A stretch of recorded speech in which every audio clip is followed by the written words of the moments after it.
In this lecture, we want to take a look at a new ADT, which is the dictionary, and the most common or important implementation of dictionaries, which is a hash table.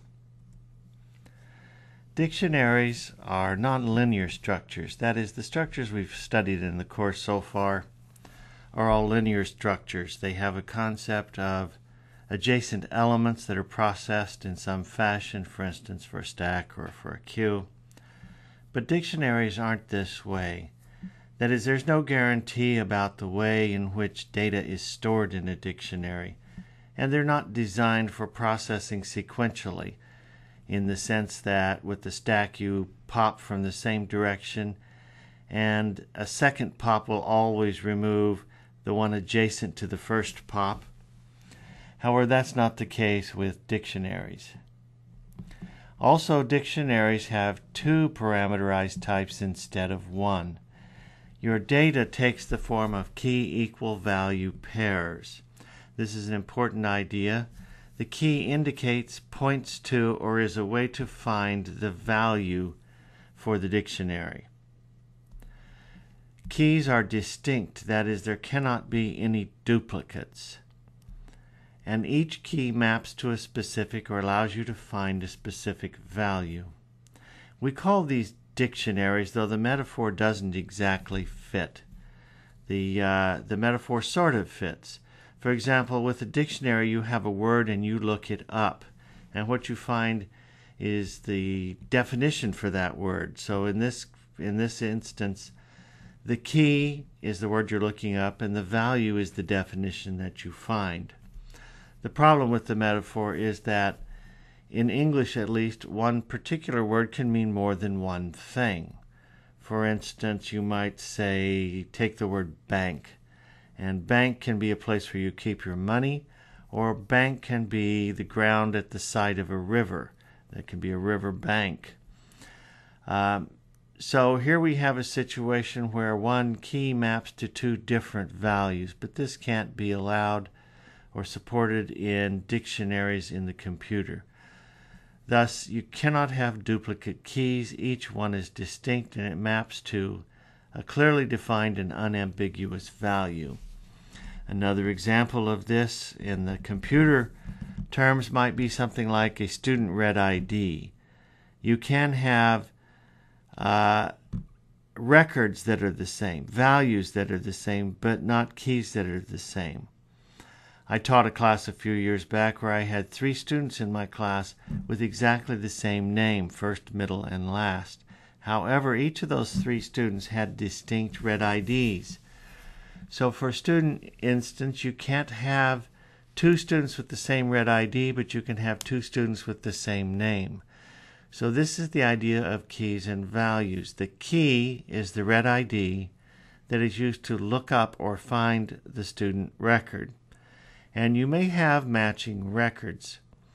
You may have students with the same name, though they're not the same student. But you can never have 2 students with the same exact read ID. Dictionaries are designed to be high-performance structures, and they're designed primarily for searching on the key. And so they are ordered, or data is stored in the dictionary based on the key. Searches based on the value are typically not even supported, though they may be. But in the case where you try to look something up using the value, these operations are generally big omega of n. That is, big omega of n meaning it's going to be at least linear, but it could actually be worse than that. We also refer to these as reverse lookups. An example of this might be you have a dictionary and the key is the phone number and the value is the name. If they're stored in this way, then reverse lookups means you take a name and you find the phone number that goes with it. Or you take a student's record, a student name, and look up his read ID using his name. So these types of operations are not optimal, and they're generally a lot slower than the preferred method for searching, which is given a specific key, find the value that matches it. So that's the type of operation we normally want to use. And these are typically very, very fast. The idea here is that dictionaries perform very fast searches based on the key. So these are the type of data structures where you have large data sets and you must look things up quickly. A dictionary is also referred to as a map, and the Java API uses this term, a map. It is a newer or more common name. In the Java API, the original term was dictionary, but they changed it to map at some point. Either name is completely valid. So here are typical keys: phone numbers, red IDs, employee numbers, part numbers, item numbers. And keys are typically strings. So you might have a phone number that points to a person that has that phone number. You might have the red ID of a student. You might have an employee number. You might have a part number. You might have an item number. For instance, Costco has item numbers on all their products. That item number is the key that is used to look up anything about or having to do with that particular inventory item. Look up the price, for instance, for peanut butter cookies. You use the item number to find it. This is an example of a dictionary ADT interface. This is not the interface, but rather an example of an interface. So you may actually have slightly different methods in a dictionary, but these are in general what you have. A lookup to see whether or not the given key is in the dictionary. This becomes important because the question arises on how do you handle duplicates. That is to say, if you have a key X that's in the dictionary and you attempt to add another key X equal to the first one to the dictionary, how should it behave? So the contains method becomes important to check for duplicates. The add method, again, how do we handle the duplicate situation? What the Java API does is it replaces the existing value with the new value if you have a duplicate insertion. Thus, the first key value pair that you're inserted, the value disappears and is overwritten by the second value. And this is done without throwing an exception or any other thing. So the method I have here for add to the dictionary is different from the Java APIs. This must return false if it's a duplicate and abort the insertion. Then we have delete. So given a key, find the key value pair and remove it.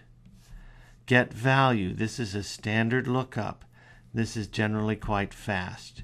Given a key, find the value that maps to it or is associated with it, or null if it's not in the dictionary. Get key, again, is a reverse lookup. You have the value that you're provided as the parameter and you find the key that matches it.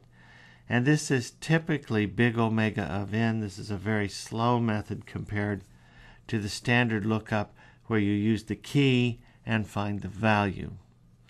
So notice that in this structure we have two parameterized types, the k, the key, and v, the value. Continuing with this, we have the size. Is full, is empty, perhaps. Is full becomes important because hash tables are generally implemented using arrays which can be full. And so this method is important. If you have implemented your dictionary using an underlying data structure which is never full or cannot run out of room, then you should always return false in this case. Clear zeroes out or empties the dictionary, returns the dictionary to an empty state, and then you have two iterators, keys and values. Now you may have different requirements for the iterators, but typically this is how it is done. The key iterator returns the keys in sorted order. The value iterator returns them in the same order as the key iterator. That is, if we take both iterators and run through them, each key in turn will match the next value that comes out. So if the keys come out A, B, C, then the values come out ABC with the values that match those keys, ABC. There are several common dictionary implementations. Associative arrays are very important, and you see these in languages other than Java. The big idea with an associative array is it's essentially syntactic sugar. That is, it's designed to operate and look like an array, but it's not an array. And the key in this case is used as the index, and this is typically a string. So you will have an array and in square brackets a string, and that is the key that indicates the value. We have hash maps, which are implementations of hash tables, and these are done either with chaining or with probing, which we will discuss later. And then we have tree maps, or trees, where data is stored in a binary search tree of some type. Common choices are red-black trees, B trees, N-ary trees, and perhaps AVL trees, though less commonly so. The difference between these two is as follows. With the hash table implementation, you have big O of 1 operations for insertion, deletion, and searching. This, of course, is the holy grail for data structures. There's nothing faster than big O of 1. This is a very powerful structure that is very commonly used in computer science. This is heavily used, so there's a great deal of importance on you understanding how these function. Tree maps, on the other hand, typically provide login behavior for insertion, deletion, and search operations. So these are somewhat slower, though the difference between login and 1 is not that great.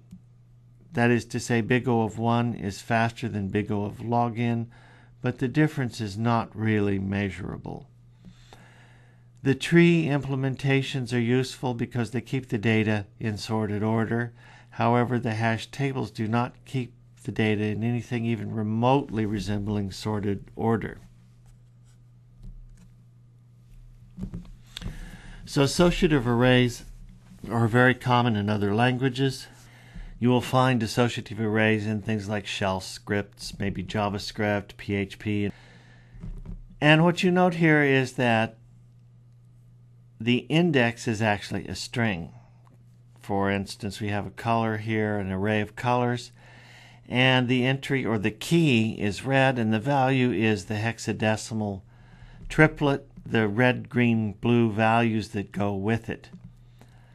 So in these examples, we have keys that might be stored as integers, but they're almost always stored as strings. And this is true in general for dictionary keys. For instance, if you see an item number on something at Costco, it looks like an integer, but typically it's not. They're almost always stored as strings. And the reason for this is twofold. First, you're not performing arithmetic on it. You're not going to add two part numbers together. That doesn't really make any sense. And the other important reason is for comparisons. So 0, 1, 2, 3 is equal to 1, 2, 3 is an integer, but they're not equal as strings. Usually, keys, which are strings, have a fixed number of digits in them. For instance, a phone number has 10 digits. A red ID has 9 digits. But if you have leading zeros, then if they're stored as integers, they no longer match. So, turning our attention to hash tables, the big picture is just this. You can find something quickly if you know where it is. Well, obviously so, but how is this important and how does it relate? Well, suppose we have an array as shown here. We create an array and it's got 1,000 elements in it. Now, if you think about it, what's the complexity, or the big O complexity class, of the operation to find a value stored at index 500? It should be obvious that this is big O of 1. So given the index, if you have the index and you know what it is, what does it take to look up an array element? Well, the answer is that lookup is virtually instantaneous, and it's big O of 1. I think it should be obvious that the size of the array has nothing to do with the amount of work required to locate that element if you have the index.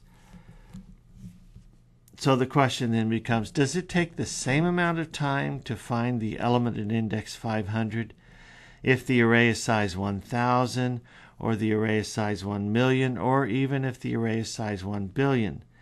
And the reality is it takes the same amount of time to fetch the value at index 500 for all three of these array sizes. Just as an aside, this is what happens with an array lookup. And it's important that you understand that these square brackets here, these square brackets are operators. They are operators in the same way plus, times, minus, divide are operators. And the operation they perform is they find the element at a given index. And they use this formula. The location of the element you're looking for is the starting address of the array plus the index times the size of each element. So with the index 500 example that we gave, it would be the starting address of the array plus 500 times 4, and it's 4 because each integer in Java takes 4 bytes. They're 32 bits. So the byte address of index 500 is calculated this way. So as you can see, there's nothing about in this calculation. There's no reference to the array size. It's irrelevant.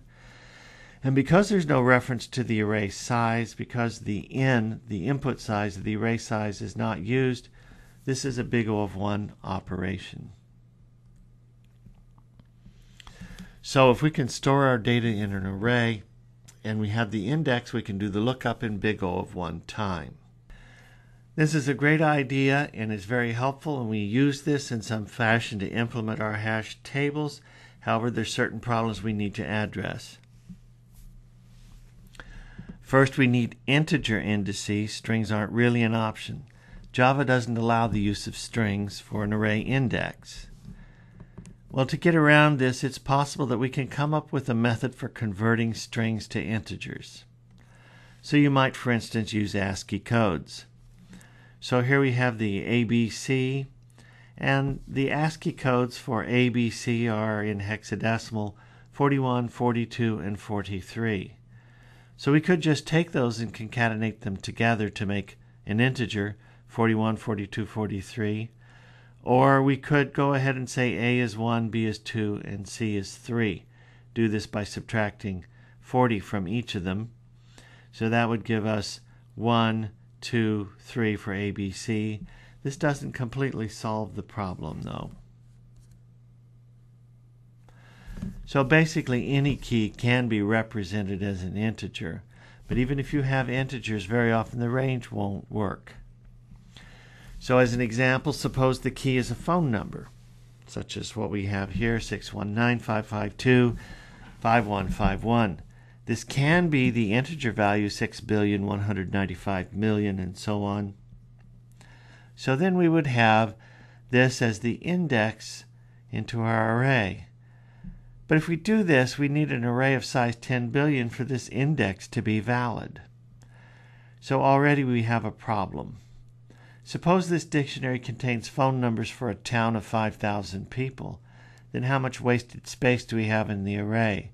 We have an array of size 10 billion, but only 5,000 of those 10 billion entries is actually used. So virtually all of the array is actually wasted. Not a good idea. The other problem we have is arrays take big O of n time for insertion and deletion when the data is ordered.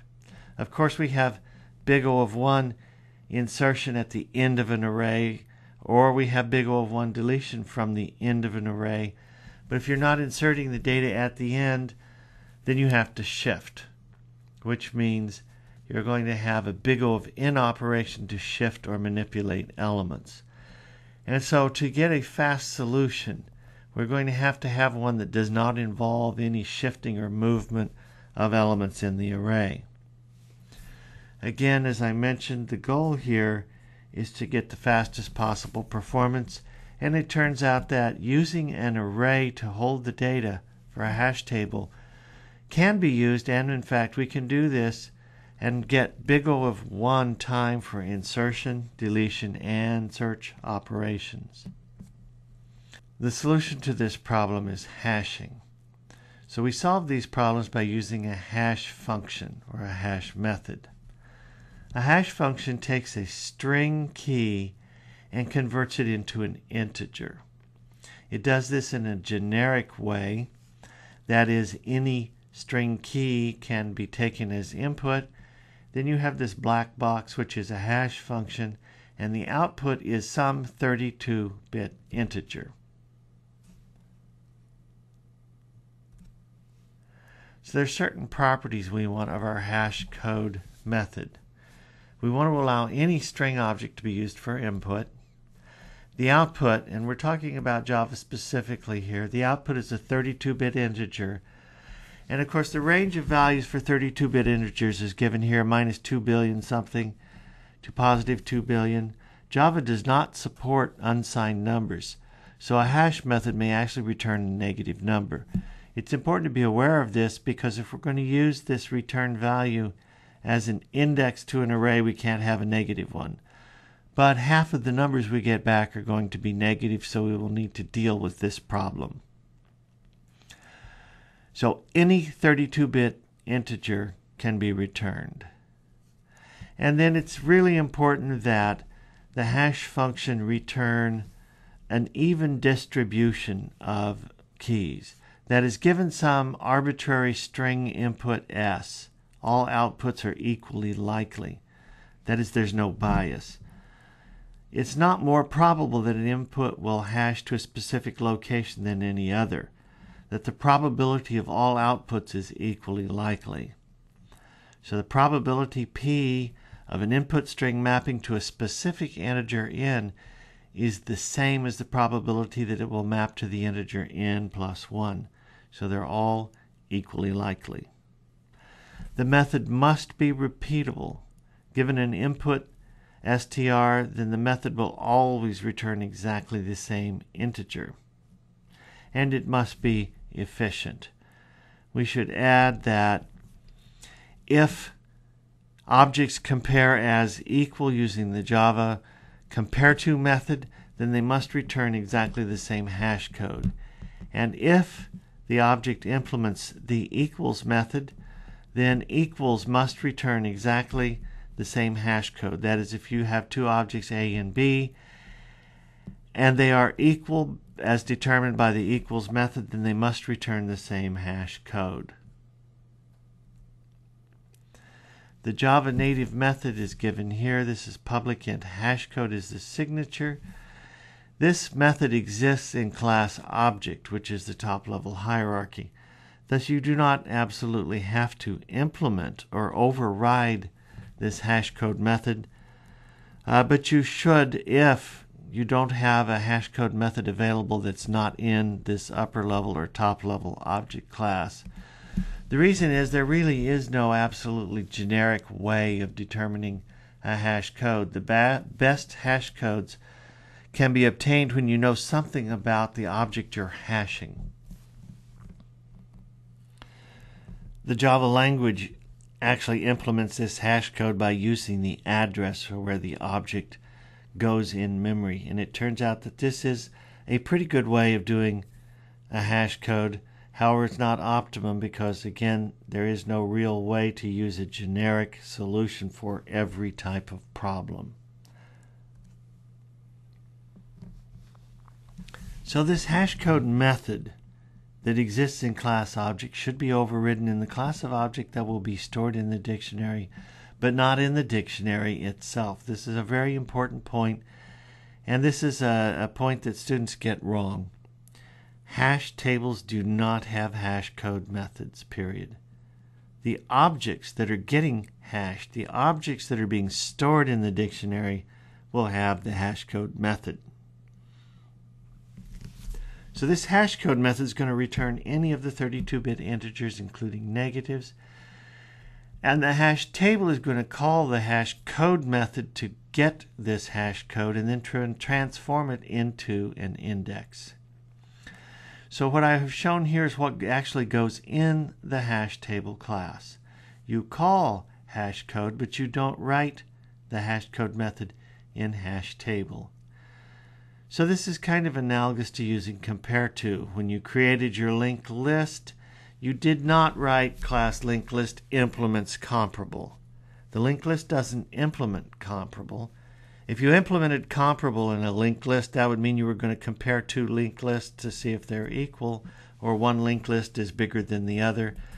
And that kind of a comparison really doesn't make sense, and it's not what you need anyway. What you want to compare are the items that are stored in your linked lists, not the linked lists. Similarly here, you call hash code on the items that you store in the hash table. So the hash code method never goes in hash table.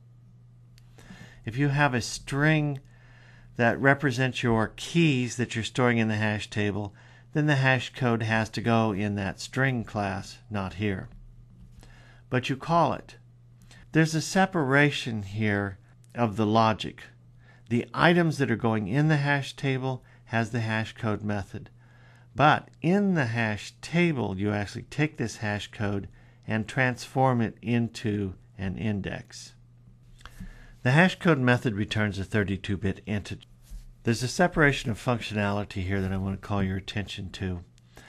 You call hash code on the key object in the same way that you called compare to on the objects that were stored into your linked list.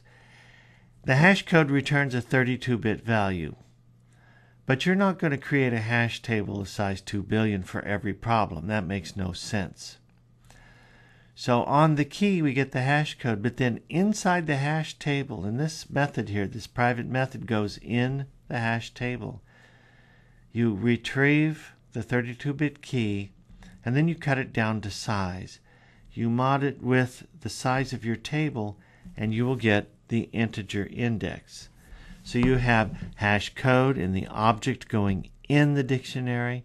You have get index in the dictionary itself.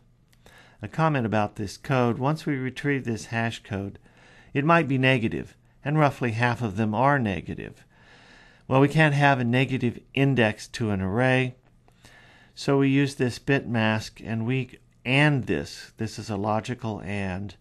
The effect of this operation in parentheses is it zeroes out the leading bit of the hash code that's returned and makes it positive. It isn't necessarily the positive version of the number that's returned, but it is consistent and fast, and what it does is it transforms all of the negative numbers into positive ones quickly and efficiently. So we now have this positive 32-bit hash code, and we mod this by the table size to get our index. So think about this for a minute. If the table size is 1,000, that's the maximum number of elements that you can store in your dictionary. If we take a 32-bit number and mod it with the table size, what we're going to get is a sequence of integers that will map to and fit the table. So if the table is 1,000 in size, using this mod operator, we're going to end up with a number in the range 0 to 999. If the table size is 10, we're going to have indices in the range 0 to 9. So this is exactly the range of indices that fit your table. The mod operator gives you exactly this range.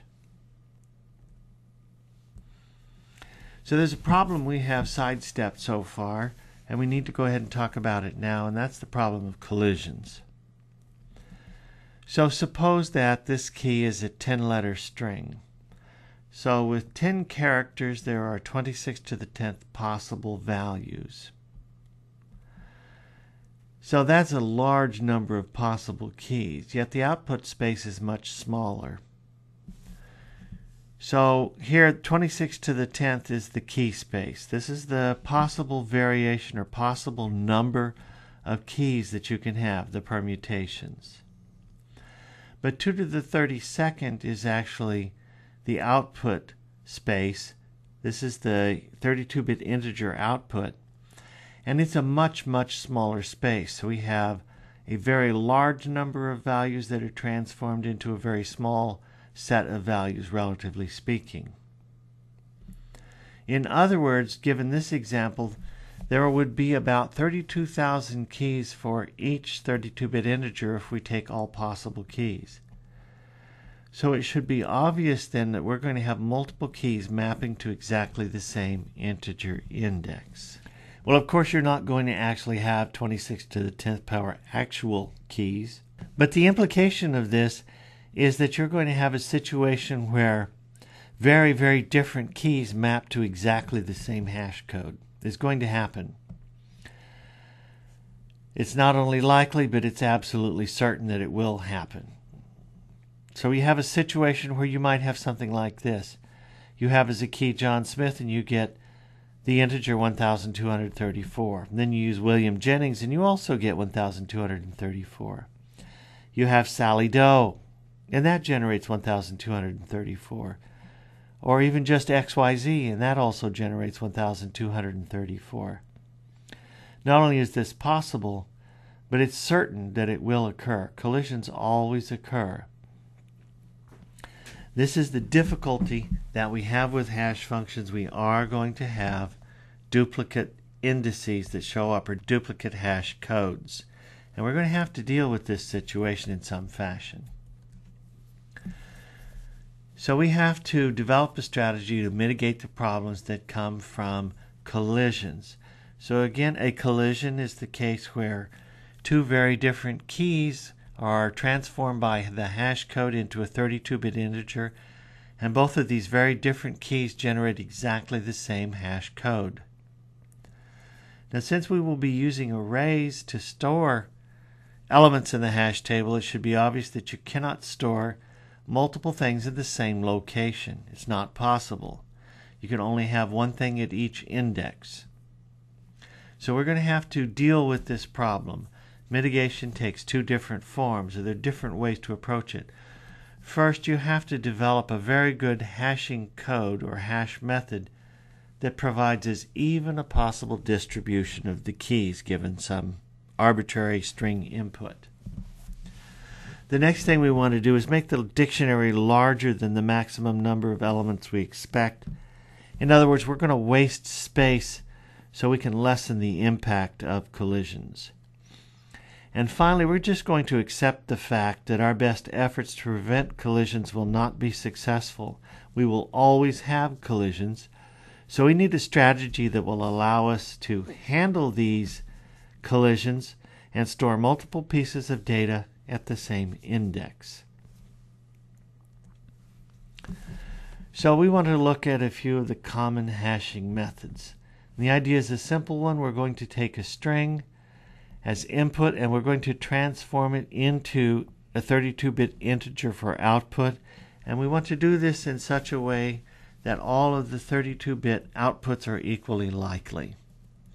So there are different ways of transforming strings. The first is addition. This is an example. You might split the phone number into three pieces and add them all together.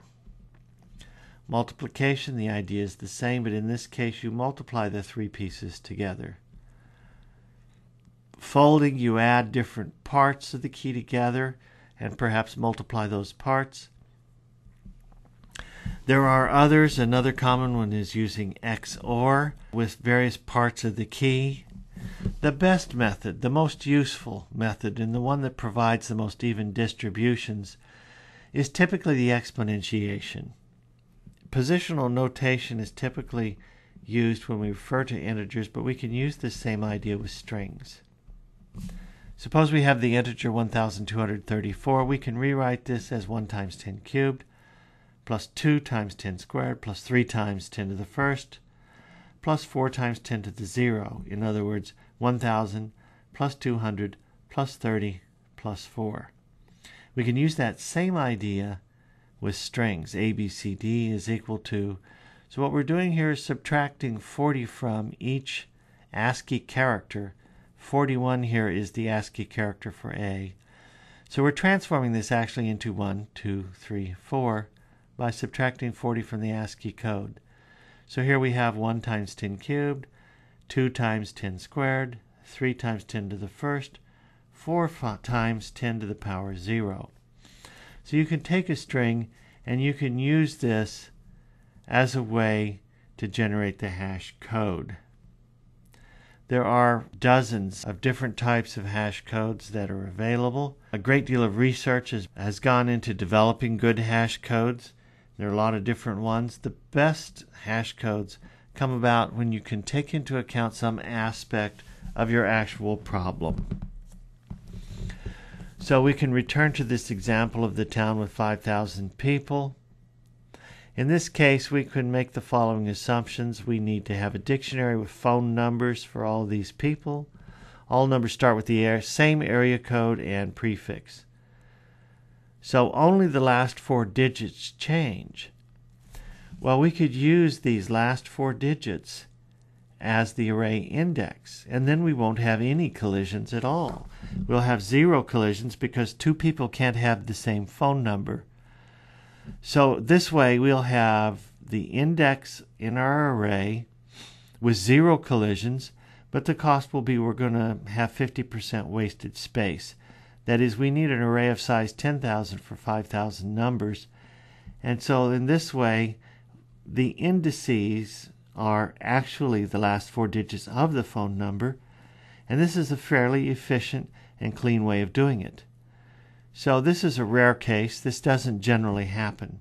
When you can develop a hash code where you can guarantee that you will have 0 collisions, this is called perfect hashing.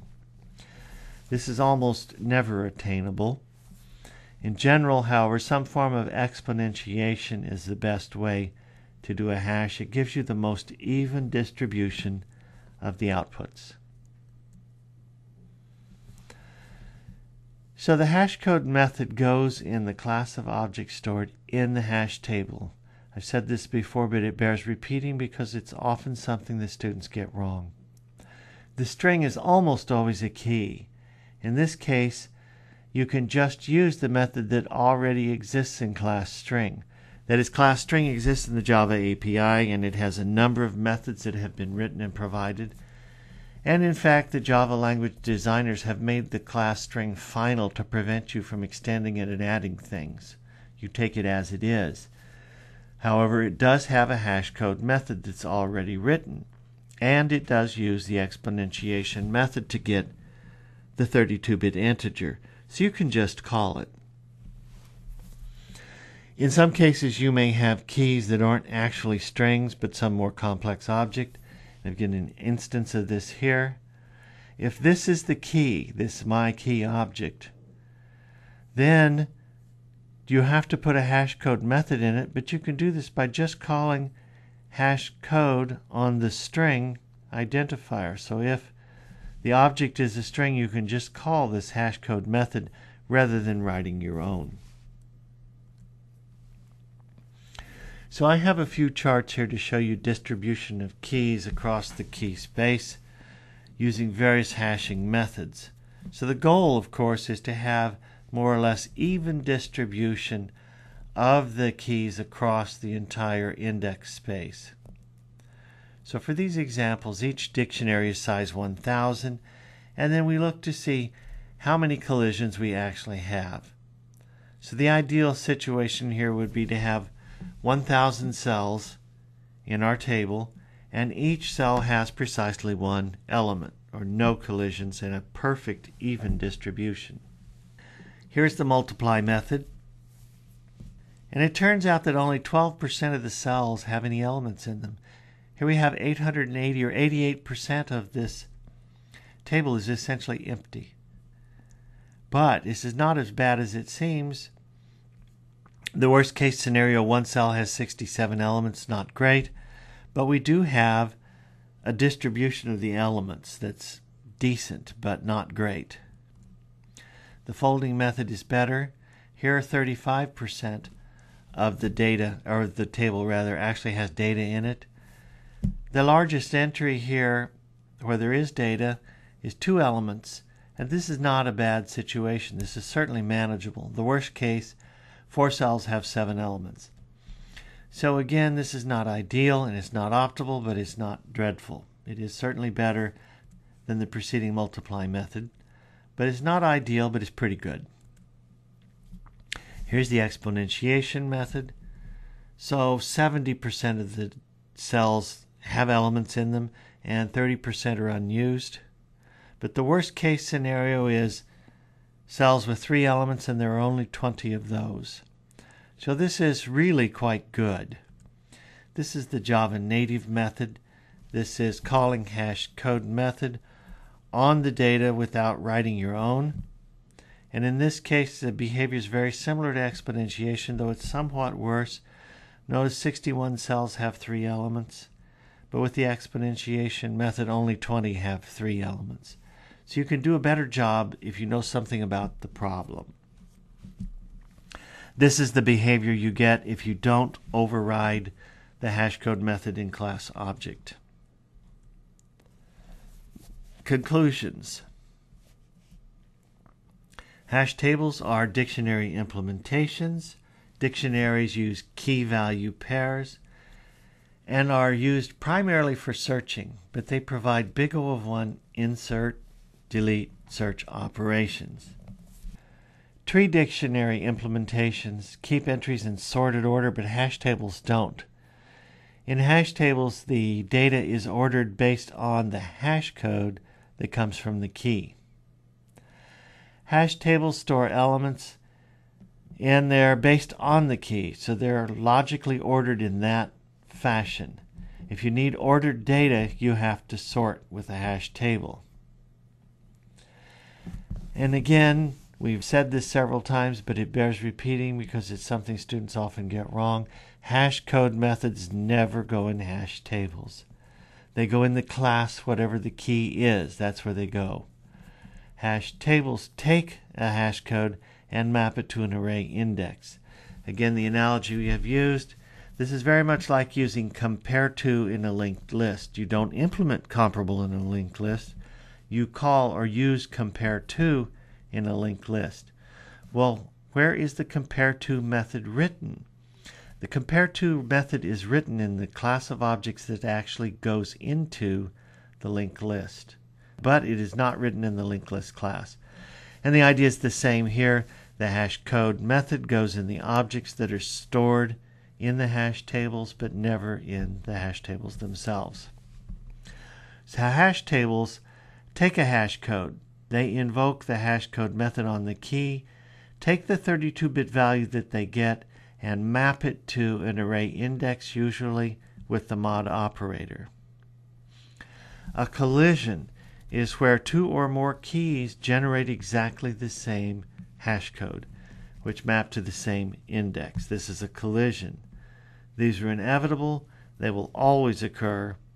And so hash code methods and dictionaries must be designed to work correctly and efficiently in the case where these do occur. So this concludes our introduction to dictionaries and hash tables. In our next lecture, we're going to look at ways that hash tables are implemented to deal with collision. There are primarily 2 ways that this is done. The first method is called probing or open addressing. And with this strategy, what you do is if you have a duplicate, you go to the given array index and you discover that there's something already stored there, you move to a new location that's vacant. You can do this by sequentially marching down the array until you find an available slot.